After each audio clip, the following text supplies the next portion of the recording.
He was born on a small Mediterranean island, far from Europe's great capitals, yet within a single generation his armies would march from Spain to the gates of Moscow. Kings feared him, revolutions empowered him, and millions would die because of his ambition. But how did one man rise from obscurity to dominate an entire continent? And why did his empire ultimately collapse just as quickly as it rose? This is the story of Napoleon Bonaparte, the man who tried to conquer Europe. Napoleon Bonaparte was born in 1769 on the island of Corsica, just 1 year after it became part of France. He grew up at the edge of French society, speaking Corsican and Italian before he learned French, and always carried the sense of being an outsider. Yet France, at the end of the 18th century, was a nation on the brink of transformation. The old monarchy was collapsing under the weight of debt, inequality, and political unrest. Revolutionary ideas were spreading across Europe, challenging centuries of royal authority.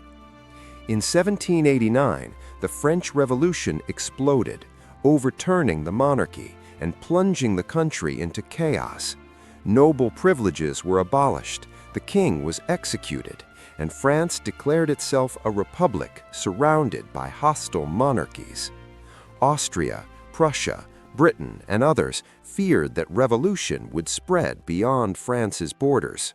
War followed, not as a single conflict, but as a series of continental struggles that would last more than 20 years.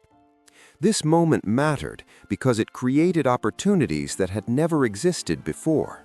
The revolution dismantled the old social order, allowing talent and ambition to rise faster than birth or title ever allowed. The French army, once dominated by aristocrats, suddenly needed capable officers to defend the nation. Napoleon, trained in artillery and skilled in mathematics, seized this chance. His intelligence, discipline, and ruthless focus set him apart in a time when France desperately needed strong leadership. Europe itself was fragmented and fragile. Empires competed for dominance, borders shifted constantly, and alliances were unstable. Napoleon would exploit these weaknesses with speed and precision. His rise was not inevitable, but it was made possible by revolution, war, and a continent unprepared for the kind of warfare he would unleash. Napoleon's rise began on the battlefield. His first major opportunity came in 1793 during the siege of Toulon, when royalist forces, backed by the British, threatened the revolutionary government. Napoleon's effective use of artillery helped recapture the city, earning him rapid promotion. At just 24 years old, he was already recognized as a commander of unusual ability. In revolutionary France, success mattered more than pedigree, and Napoleon advanced with astonishing speed. By 1796, he was given command of the French Army of Italy, a force considered secondary and poorly supplied. What followed transformed his reputation forever. Through rapid movement, decisive battles, and aggressive tactics, Napoleon defeated larger Austrian and Allied armies one by one. Victories at Montagnat, Lodi, and Arcole forced Austria to sue for peace. Napoleon emerged not only as a general, but as a national hero. His campaigns brought wealth, territory, and confidence to revolutionary France, while his name became known across Europe. Napoleon's ambition soon extended beyond France's borders. In 1798, he led an expedition to Egypt, aiming to weaken British power by threatening its trade routes to India. Militarily, the campaign was mixed. He won a dramatic victory against the Mamluks at the Battle of the Pyramids, but the French fleet was destroyed by the British Navy under Admiral Horatio Nelson. Stranded and politically vulnerable, Napoleon eventually abandoned his army and returned to France, sensing opportunity at home. France by then was unstable and exhausted by years of revolution. In 1799, Napoleon seized power in a coup known as the 18th Brumaire. He presented himself as a man of order, promising stability without abandoning revolutionary ideals. As first consul, he effectively ruled France. He reformed the legal system through the Napoleonic Code, centralized administration, stabilized the economy, and made peace with the Catholic Church. These reforms strengthened France internally while consolidating Napoleon's personal authority. In 1804, Napoleon crowned himself Emperor of the French. The act shocked Europe. Revolution had overthrown kings, yet now France had created one. Napoleon argued that his rule was based on merit and popular support, not divine right. Monarchies across Europe saw him differently. To them, he was a dangerous upstart who threatened the entire balance of power. War soon followed on an unprecedented scale. Napoleon reorganized the French army into corps capable of independent action, allowing unmatched speed and flexibility. At battles such as Austerlitz in 1805, often called his greatest victory, he defeated the combined armies of Austria and Russia through deception, timing, and precise coordination. One by one, European coalitions collapsed. Prussia was crushed in 1806, Russia was forced into alliance, and much of continental Europe fell under French control or influence. At the height of his power, Napoleon ruled directly or indirectly over most of Europe. He placed relatives on foreign thrones, redrew borders, and imposed new laws that dismantled feudal systems. For many, his reforms brought equality before the law and the end of aristocratic privilege. For others, his rule meant occupation, heavy taxation, and endless war. Resistance grew alongside his empire, especially in Spain, where guerrilla warfare drained French resources and morale. Napoleon's success depended on constant victory. His empire was built on speed, intimidation, and control. As long as his armies advanced, his authority remained secure. But Europe was vast, and maintaining dominance over it required more than battlefield genius. Slowly, the limits of Napoleon's power began to appear, setting the stage for the moment that would define his fall. The turning point came with Napoleon's decision to invade Russia in 1812. It was the most ambitious gamble of his career. Frustrated by Russia's refusal to fully comply with his continental system, which aimed to economically isolate Britain, Napoleon resolved to force Tsar Alexander I back into submission. He assembled the largest army Europe had ever seen, over 600,000 soldiers drawn from across his empire. Confident in his past victories, Napoleon believed one decisive campaign would end Russian resistance. From the moment the invasion began, the campaign unraveled. Russian forces refused to give Napoleon the decisive battle he sought. Instead, they retreated deeper into their vast territory, destroying supplies as they went. The French army marched hundreds of miles across scorched land, stretched thin and starving. Disease and desertion began to claim lives long before any major battle was fought.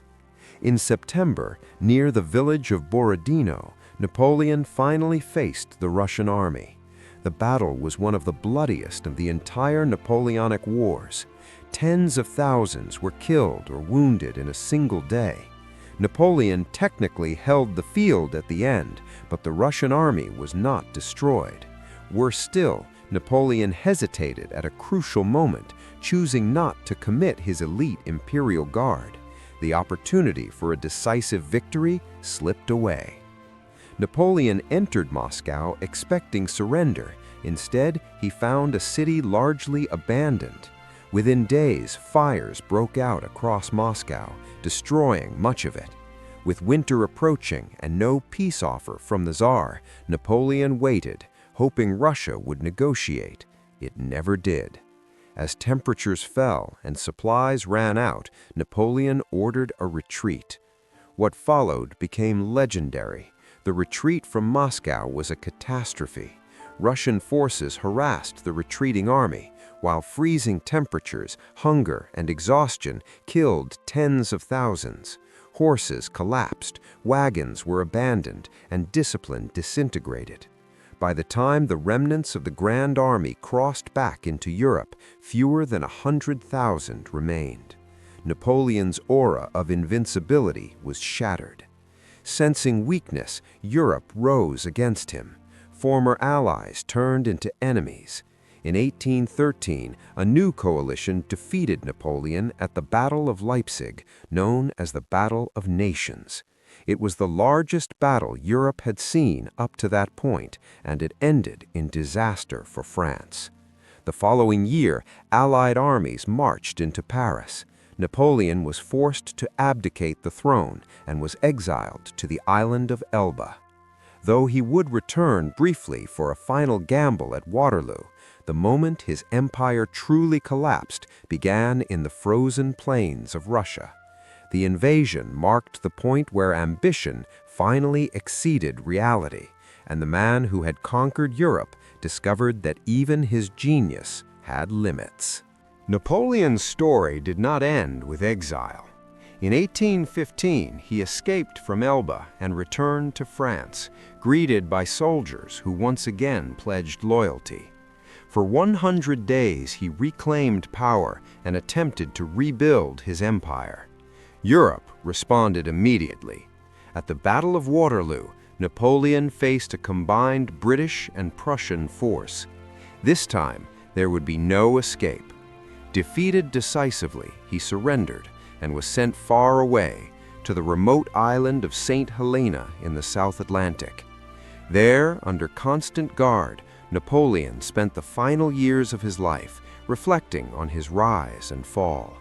He died in 1821 at the age of 51.